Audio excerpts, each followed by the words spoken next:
The soft ding of my phone echoed from behind the checkout counter. I was bent over, wrapping a silk scarf for one of my loyal customers at my boutique in the heart of Atlanta. Everything felt as ordinary as any other day. The smile on my face, my hands moving swiftly as I folded the silver paper around the box. But when my eyes flicked to the phone screen, my chest froze. A text message, just a few cruel lines. "Tanya, I'm leaving you. I'm moving to Miami with my new girlfriend. She's 20 years old, and you're old. I've already emptied our joint account. Ha ha ha." That was how Malcolm, my husband of 12 years, chose to end our marriage. Neat, ruthless, cold. I drew in a deep breath, my fingers tightening around the edge of the gift box until the paper crumpled slightly. But a heartbeat later, I lifted my head, handed the package to my customer, and smiled as if nothing had happened. No sobs, no tears. The only giveaway was the steel glint in my eyes. When the customer left, I finally picked up my phone. My fingers tapped out 3 words: "Good luck." Then I set it down. Nothing more. I knew Malcolm was grinning on the other end, picturing me collapsing, begging, sobbing, broken. He probably thought of himself as the victor, making his grand escape, abandoning his wife, running off with a younger woman, draining the bank account, and walking into a brand new life. But Malcolm was wrong. For months, I had seen through every sign of betrayal. The late nights at work that never matched his pay stubs, the sudden password changes on his phone, the hotel and restaurant receipts that appeared on our credit card. And the moment I pieced it all together, I began preparing. I opened a secret bank account and moved my savings. I kept every suspicious receipt. I screenshotted every incriminating message. I built an entire file, thick enough to walk straight into court. Malcolm thought one text could erase 12 years of marriage. But that smug little ha-ha-ha had just flipped the switch, triggering the plan I had been quietly building all along. While he dreamed of Miami's beaches with his 20-year-old fling, I locked the doors to my boutique, inhaled deeply. It wasn't the bitter smell of loss that filled my lungs. It was the sharp, metallic scent of battle. And I was ready. I closed my boutique earlier than usual that day.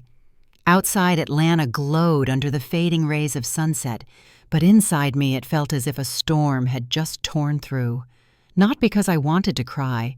Strangely, the tears never came, but because every fragment of suspicion I had carried for months suddenly aligned, forming a picture too sharp to ignore. The first sign appeared about 6 months ago. Malcolm began coming home late more often, with excuses like urgent projects, extended meetings, clients who wanted to talk after hours. I wanted to believe him, but his pay stubs never reflected those supposed extra hours. I remember sitting at the kitchen table, sipping tea while combing through the numbers, telling myself maybe he forgot to file overtime, maybe the company would reimburse him later. Still, a tiny thorn lodged itself in my chest. Then came the phone. Malcolm had always been careless with technology, using the same password for everything, often asking me to remember it for him. But suddenly, he changed his phone password, then his email. When I asked, he brushed me off with a smirk. "The company's tightening security." Don't overthink it. The tone chilled me. It wasn't just an explanation, it was a warning. Don't pry into my business. I tried to look away, but some things are impossible to ignore. One night, Malcolm claimed he was dining with his boss. Later, as I picked up his jacket from the chair, a restaurant receipt slipped out. It was from a high-end place. 2 entrees, 2 glasses of expensive wine. No trace of any business dinner. I sat there, the paper trembling in my hand, my heart heavier with each word printed on it. That night I decided I would never let myself be caught defenseless. I opened a new bank account in my name, slowly moving my savings into it. Each transfer felt like a betrayal of my own marriage, as if I was admitting it might already be over. But along with the ache, there was a spark of resolve. If the worst came, I would not be left penniless. I didn't stop there. I began gathering evidence. I kept every suspicious receipt, took screenshots of vague messages, jotted down the smallest details. The unfamiliar perfume lingering on his shirt, the way Malcolm laughed too easily with the young receptionist at the office Christmas party. I wasn't naturally paranoid, but I had learned to trust a woman's intuition, and mine was screaming. One day, I made the call. The lawyer's name was Danielle Brooks, a black woman in her 40s with a calm voice and eyes sharp enough to cut steel. I remember our first meeting clearly. Sitting across from her, I clutched my coffee cup and admitted nervously, "I don't have proof yet, just a feeling." Danielle gave a quiet nod and said, "A woman's instincts are usually stronger than financial reports. Start preparing, even if you hope you're wrong." Her words carved themselves into me. I left that meeting with a folder of forms, templates for documentation, lists of paperwork to keep, and most importantly, a quiet validation that I wasn't crazy or oversensitive. I was simply being smart. Of course, I wasn't always strong. There were nights I lay awake in our dark bedroom, staring at the ceiling, asking myself, where did I go wrong? Were the last 12 years just an illusion? I remembered our wedding day, Malcolm looking at me with pride. I remembered the evenings we painted my grandmother's old house together, laughing about who made the bigger mess. Those memories still lived inside me, but they had become ghosts, reminders of how quickly a man can change. Each time I faltered, I opened my drawer and pulled out the growing file. Every receipt, every text, every note. They were like bricks, building a wall of protection between me and the chaos Malcolm was spiraling into. So when I read that fateful message, "I'm leaving you," I emptied the joint account. Ha ha ha. I didn't collapse like he imagined. Instead, I felt something strangely steady because I knew I was ready. In that moment, I realized something painful yet freeing. I didn't love Malcolm anymore. The man who had once been my partner was now just an empty shell, obsessed with clinging to youth and ego. And instead of cradling the pain, I held on to my plan.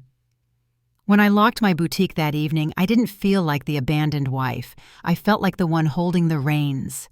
I stepped out into the glow of the Atlanta streetlights and thought to myself, Malcolm might believe he won today, but tomorrow he'll understand what the biggest mistake of his life really looks like.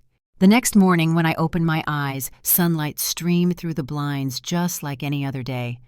But inside me, peace was gone. My phone lay on the nightstand, screen lighting up again and again with a string of new messages from Malcolm.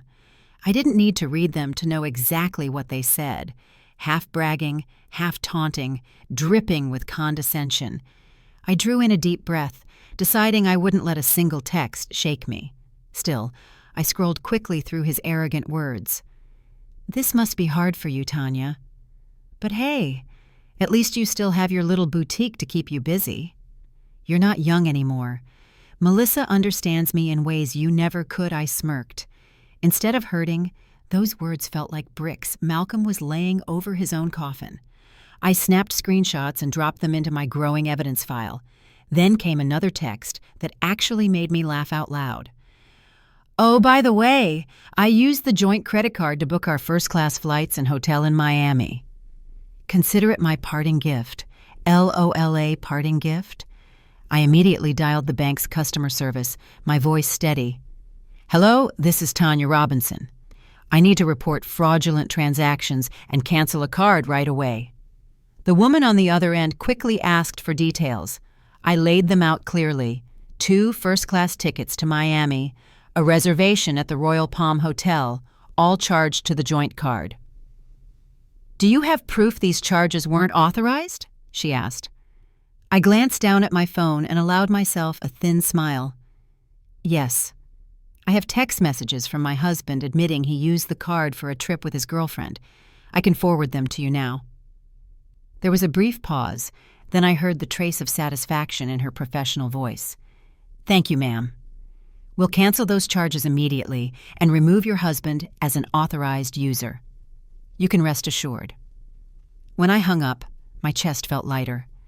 In my mind, I could already see Malcolm and Melissa strutting into the airport, only to be turned away at the counter when their tickets were invalid. I could picture them dragging their suitcases to the luxury hotel, only to find the reservation gone. I poured myself a cup of coffee and sat at the kitchen table, savoring the aroma. This wasn't just a small victory, it was a message. I wasn't powerless. The phone buzzed again.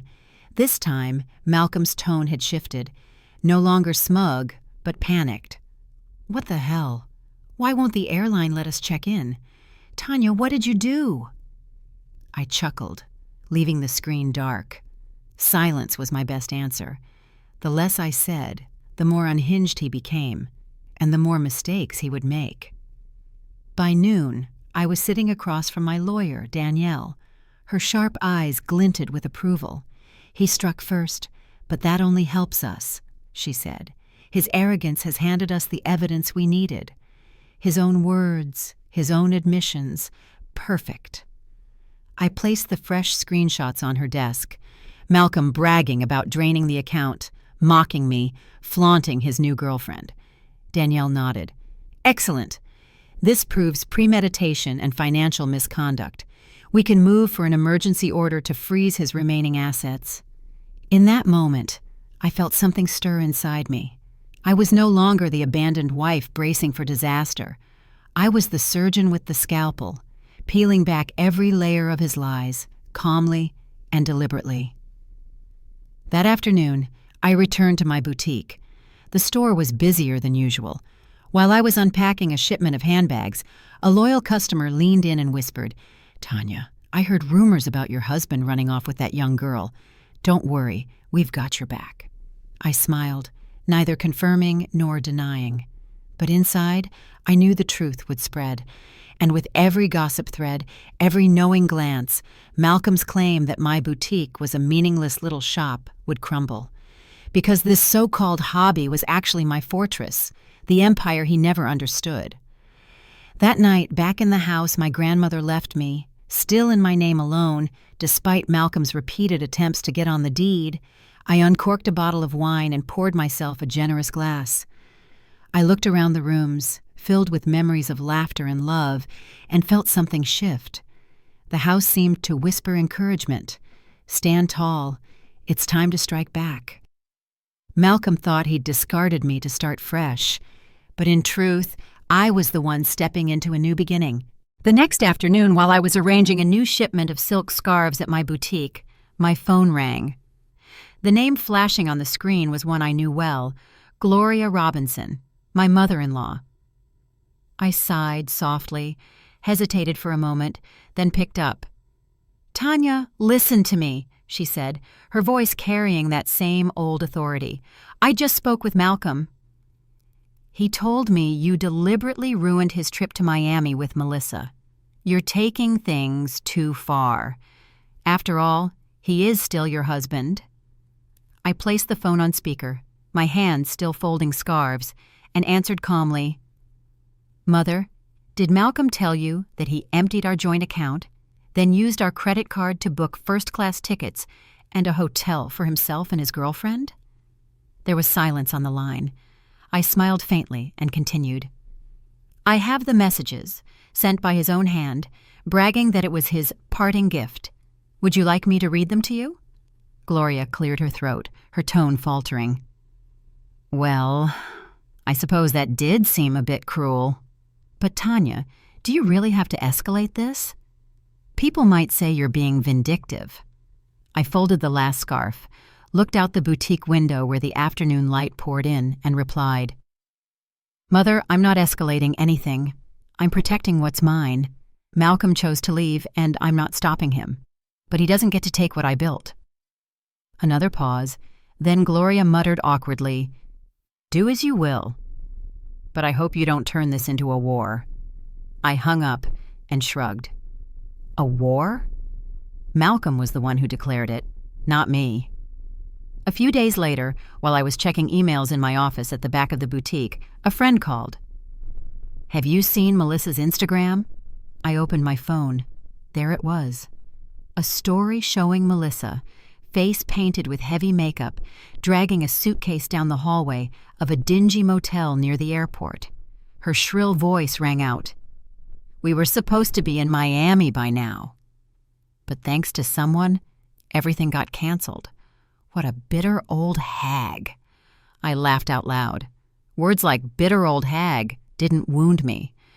On the contrary, they proved Melissa was nothing more than a naive girl, convinced she was special, until reality slapped her across the face. The comments below were even better. A few of Malcolm's co-workers chimed in. From first class to motel check-in? Ouch. Thought Malcolm was loaded. Within hours, screenshots of the video spread across social media. The story of the husband who left his wife for a younger woman, only to have his tickets and hotel canceled, became gossip fodder. I didn't need to lift a finger. Malcolm and Melissa were turning themselves into a public joke. That evening, I received a message from Keisha Robinson, Malcolm's younger sister. Tanya, I'm sorry. At first I blamed you, thought you were too cold.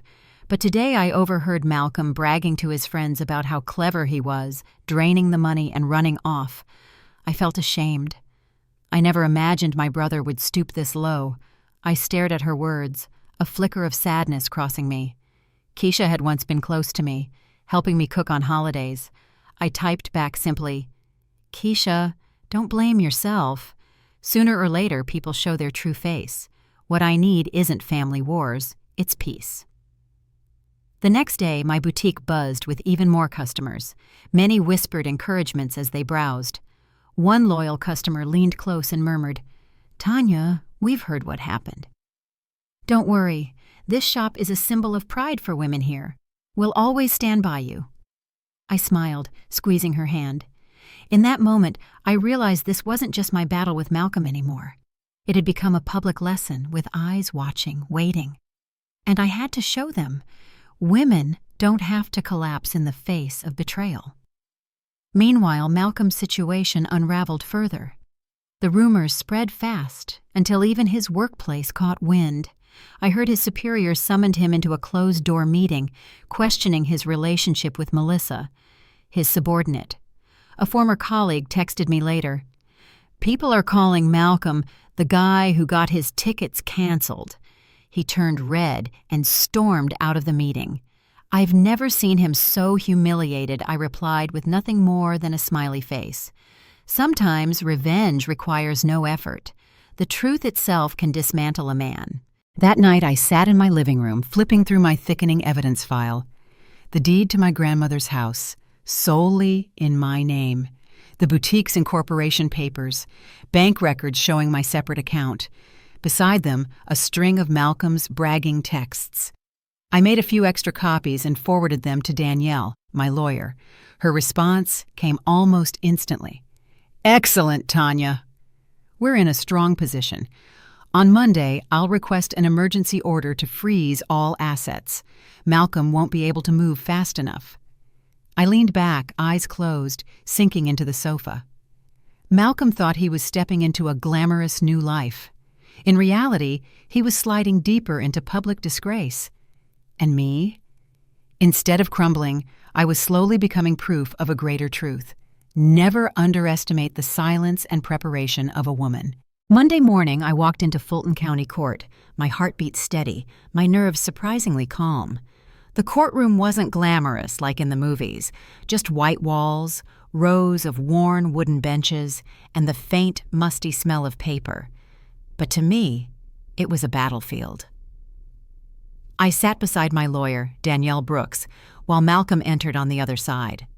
I almost laughed out loud when I saw him, skinny jeans clinging awkwardly to his thighs, a bright blue blazer, shirt unbuttoned almost to his chest. Clearly, he was trying to look young enough for Melissa. But under the harsh fluorescent lights, all it did was highlight his soft belly and the ridiculousness of a middle-aged man clinging to 20. Melissa was there too, but instructed to wait in the hallway. As she passed, I caught a flicker of unease in her eyes. Perhaps even she hadn't expected to find herself entangled in a divorce hearing, let alone the public humiliation about to unfold. When the session began, Malcolm's lawyer jumped to his feet, voice brimming with confidence. "Your Honor, my client, Mr. Malcolm Robinson, admits to some rash decisions during the separation. However, we contend that Mrs. Tanya Robinson has been vindictive, calculated, and deliberately harmful." Before I could react, Danielle rose, her tone sharp as steel. "Vindictive? No, Your Honor. The proper word is prepared. My client, Mrs. Robinson, has substantial evidence of deceit, financial misconduct, and intentional fraud committed by her husband." She laid a thick binder on the table, each page organized with precision. First came the text messages. On the screen, the court saw Malcolm's words in his own hand. "I emptied the joint account. I used the card to book our first-class flights to Miami.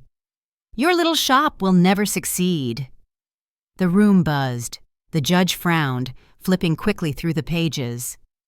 "Mr. Robinson, do you deny sending these messages?" Malcolm shifted in his seat, sweat breaking across his forehead. I just wanted to make a clean break. I meant to start over." Danielle stepped forward, cutting him no slack. "A clean break achieved by stealing money from a joint account, then using shared credit cards for a trip with his mistress? That's not a fresh start, Your Honor. That's financial fraud." The gavel struck sharply. The judge's voice thundered. "Mr. Robinson, the court does not take such actions lightly." "Do you admit to deliberately withdrawing funds and using them for personal purposes?" Malcolm stammered. I only wanted to enjoy myself a little after all these years." "Silence!" the judge barked. Next, Danielle presented the property deed for my grandmother's house. "Your Honor, the residence Mrs. Robinson lives in is an inheritance, clearly documented as separate property. It is legally distinct from the marital estate." Malcolm burst out, desperation seeping into his voice. But I've lived there for 12 years. I deserve a share." The judge shook his head. "The law doesn't recognize feelings, Mr. Robinson. It recognizes legal ownership." When Danielle produced the boutique's incorporation papers, Malcolm's face drained of color. Every license, every receipt of initial investment, every annual profit statement, all proving the business was mine alone, kept separate from our joint finances. Malcolm's lawyer scrambled. "The business grew during the marriage. My client is entitled to a portion." Danielle didn't miss a beat. She projected Malcolm's texts onto the screen. "Your little shop is just a hobby. It's not serious work, just something to keep you busy." The courtroom chuckled. The judge hammered the gavel for silence, then turned sharply to Malcolm's lawyer. "You want me to accept that disparaging, belittling messages are evidence of moral support?" Argument dismissed. Malcolm's face flushed crimson, his eyes dropping to the table. Finally, the judge delivered the ruling. After full review, the court finds Mr. Robinson engaged in deliberate financial misconduct by draining a joint account and misusing credit cards. Effective immediately, all shared assets are frozen. Mr. Robinson is ordered to return the withdrawn funds within 24 hours. Malcolm leapt up, panic written across his face. "But the money is gone!" "We spent it already. I can't—" The judge cut him off, voice icy. "That is your problem, not the court's." Whispers rippled across the room. I sat motionless, my pulse racing but my chest swelling with satisfaction. When the hearing adjourned, I rose, adjusted my blazer, and walked past Malcolm. Out in the hallway, Melissa rushed toward him, her voice shrill with fear. "What about Miami? What are we supposed to do now?" Malcolm didn't answer. All I heard was his heavy sigh, while the click of my heels echoed confidently against the marble floor. And with each step I knew I had just won the first battle. In the days following the court hearing, my life settled into an odd kind of peace. The boutique remained busy, sales even climbed. Meanwhile, Malcolm began his slow descent. I didn't need to hear from him directly. News reached me through friends, customers, even old acquaintances of his. One afternoon, while checking inventory in the back room, I got a text from a friend who still worked at his old company. "Tanya, guess what? HR officially reprimanded Malcolm for his relationship with Melissa, and that promotion he's been chasing for years? They gave it to someone else." I replied simply, "Thanks for letting me know." Inside, though, I smiled. Some consequences require no effort. They arrive on their own. As for Melissa, the same girl who once walked past me with that smug little smirk at the courthouse, her name surfaced in gossip again, but this time in a very different light. A customer whispered as she selected a handbag, "She's been complaining online about living in a cramped apartment, and Malcolm keeps whining non-stop. Word is, just weeks in, she's already regretting her choices." I wasn't surprised. Love spun out of secret dinners and hotel escapes never survives reality. Not when it turns into sharing a tiny apartment with a middle-aged man, unemployed and drowning in debt. Then came another call, this time from Keisha, Malcolm's younger sister. Her voice cracked with tears. "Tanya, Mom's been crying every night. Malcolm's borrowing money everywhere, and he's gotten into online gambling. Everyone's tried to stop him, but he won't listen. The family doesn't know what to do anymore." I was silent for a moment before answering. "Keisha, I feel sorry for your mother and for you. But I can't do anything more. These are the consequences of Malcolm's choices." She sobbed quietly. But I knew sometimes even family has to let go of someone unwilling to save himself. Another evening, while closing out the boutique's books, a familiar face appeared at the door. Amanda, Malcolm's older sister. We'd never been close, but there she was, awkwardly holding a silk scarf. "Tanya, I don't know what to say." I feel humiliated by how he bragged and then crashed. "Mom and we're sorry we ever sided with him." I set my ledger aside and met her gaze squarely. "You don't owe me an apology. Everyone sees the truth eventually, but I hope this time your family won't shield him anymore." Amanda nodded slightly, leaving with the scarf still in hand, like a small symbol of her guilt and silence. Meanwhile, my boutique had become a haven for women who wanted to show their support. They whispered stories of their own, husbands belittling their work, secret betrayals, silent sacrifices, and they shopped not only out of need, but out of solidarity. Each purchase carried a message. Women have the right to stand tall. One afternoon, Danielle called, her voice tinged with dry amusement. "Malcolm just filed a motion to revisit the divorce settlement. He claims your store only succeeded because of his emotional support." I laughed so hard, I nearly dropped my pen. Emotional support? By calling it a little shop and a hobby? Danielle chuckled too. "Don't worry." The judge dismissed it outright and even ordered him to cover additional court costs. The last rumor I heard about Malcolm came from an old neighbor. He'd moved back in with his mother, sleeping in the same childhood bedroom he once dreamed of escaping. The man who had once texted me with that cruel, mocking ha-ha after draining our account was now reduced to sitting in his old room, nothing left but bitterness and memories. I didn't feel triumphant, just relieved. Because I knew the harshest punishment doesn't always come from us. It comes from their own reflection, when they finally see the wreckage left by their choices. I glanced at the framed screenshot hanging in my office, the text where Malcolm had sneered, "At least your little shop will keep you busy in your old age." Right beneath it, a new award gleamed from the local business association. The sunlight streaming through the window lit them both, side by side. One symbol of cruelty, the other proof of resilience. And together, they said everything. Success is the sharpest answer of all. 6 months after the final court hearing, I stood in front of my second boutique in the heart of Buckhead, Atlanta. The polished sign shimmered in the morning sun, and a line of customers had already formed before I even cut the ribbon. I remembered the day Malcolm sneered and called my store a cheap hobby, and yet here I was, unveiling a brand strong enough to expand, creating jobs for young women. I inhaled deeply, letting the fragrance of congratulatory flowers fill my chest, feeling as though I had rewritten my entire story. Life after divorce wasn't instantly easy. Many nights, I lay awake wondering if I truly had the strength to carry it all alone. There were moments of exhaustion so heavy that I thought about giving up, but each morning, when I unlocked the boutique doors and saw customers still coming, colleagues still believing in me, I found new strength. I began spending more time on myself. Instead of chasing the pace of a man obsessed with recapturing youth, I took yoga classes, joined a cooking workshop, even tried painting. I discovered peace doesn't come from clinging to someone else. It comes from tending to your own soul. What surprised me most was the way the community rallied around me. Women who had once been hesitant to share their own marital struggles now came to the boutique not only to shop, but to talk.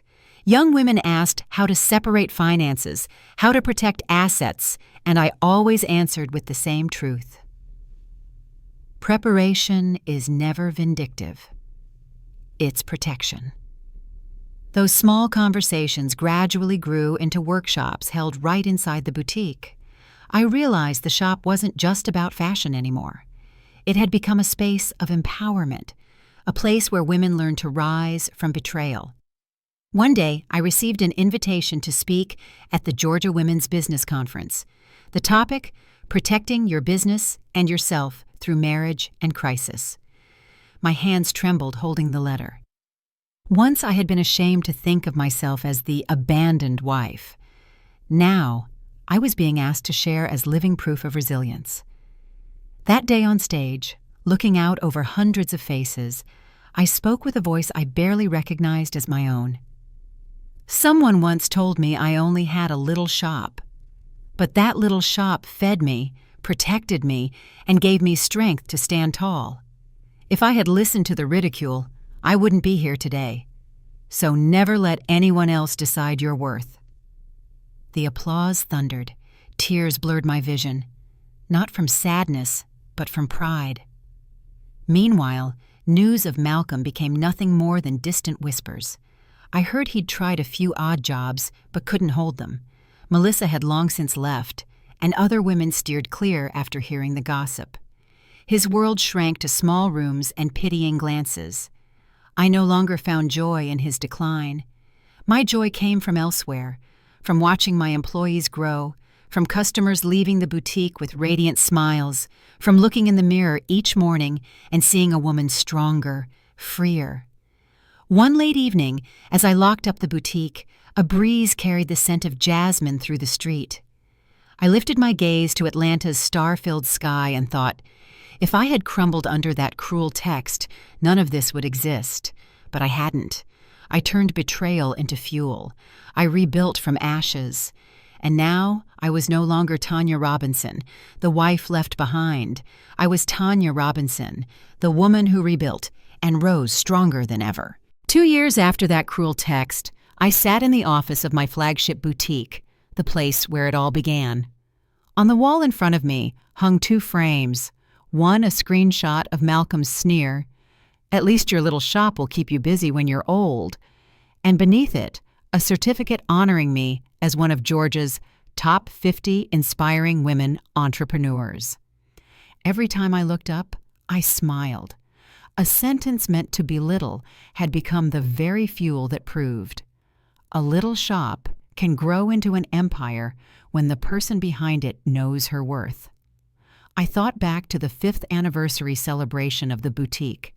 The room had been packed with customers, friends, and colleagues. When I stepped onto the stage, the lights beamed down and I saw hundreds of eyes waiting for me to speak. I began. 5 years ago, someone thought a text message would end my story. But in truth, it only opened a new chapter, the chapter of standing back up and being reborn. The applause thundered, echoing so long that I had to raise my hand to continue.